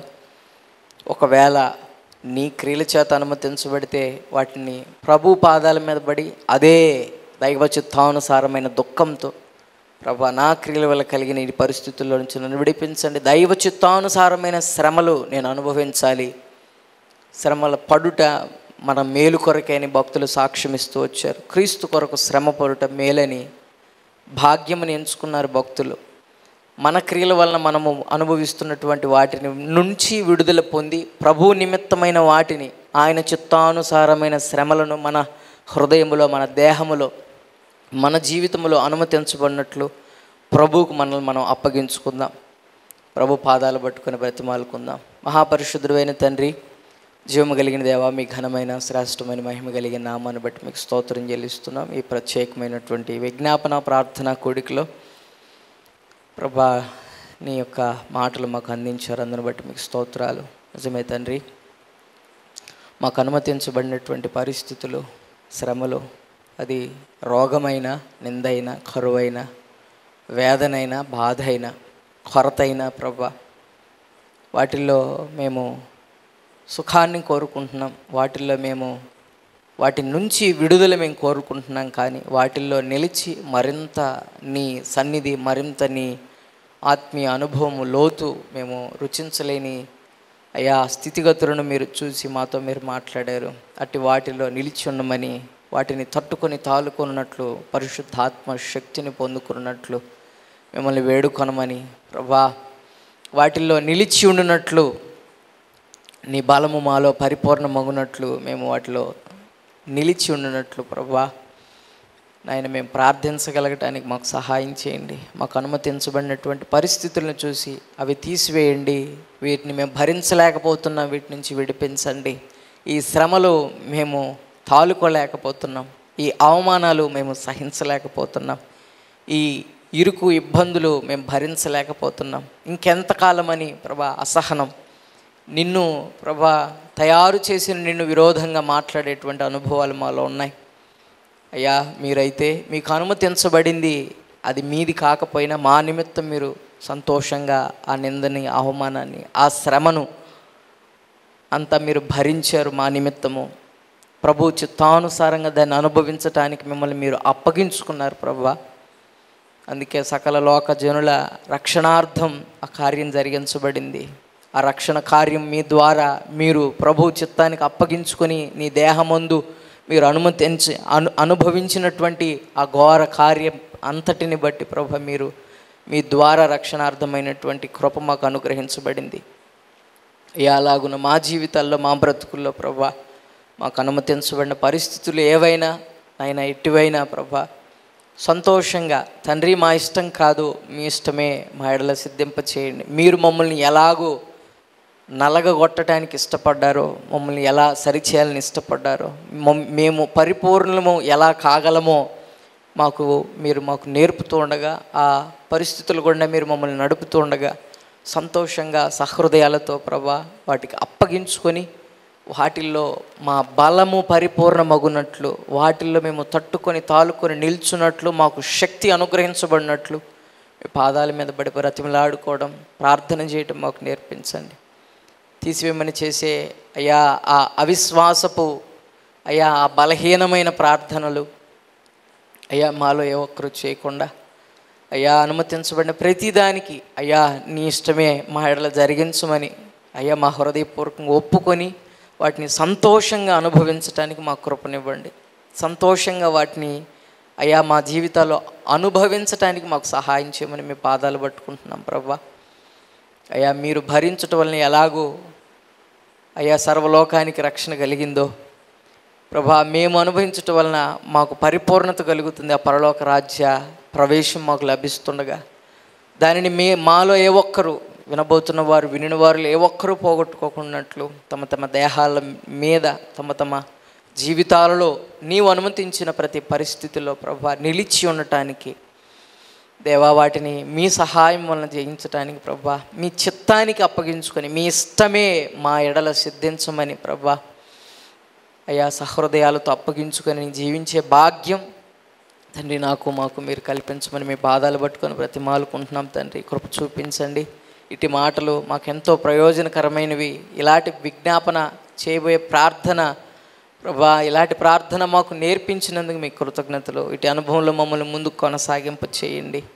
ఇంకా లోతైన ఆత్మీయ అనుభవాల్లో మేము వినిన వాటిని బట్టి అనుసరించి నడుచుకొని ఆ లోతులోనికి మేమందరము నడిపించబడే కృప అయ్యాటి ధన్యత, అటు ఆత్మీయ అనుభవంలో ప్రభా మమ్మల్ని అందరినీ ముందుకు నడిపించమని మమ్మల్ని అందరినీ మీ చేతులకు అప్పగించుకుంటూ మీ చిత్తములో నుండి ఎక్కడా ఎన్నడూ వైదొలిగిపోకుండా ప్రభా మమ్మల్ని స్థిరపరచమని మీ ఇష్టానికి అప్పగించుకుని జీవించే ఆ సమర్పణ కలిగిన బ్రతుకులు, సమర్పణ కలిగినటువంటి హృదయాలు ప్రభా మాకు అనుగ్రహించమని మీ చేతులకు మీ పాదాలకు మమ్మల్ని మేము అప్పగించుకుంటూ నజరేయుడైన యేసు అతి పరిశుద్ధ ఘనమైన నామములో మిక్కిలి వినయముతో ప్రార్థించి బ్రతిమాలి వేడుకొనుచున్నాము తండ్రి.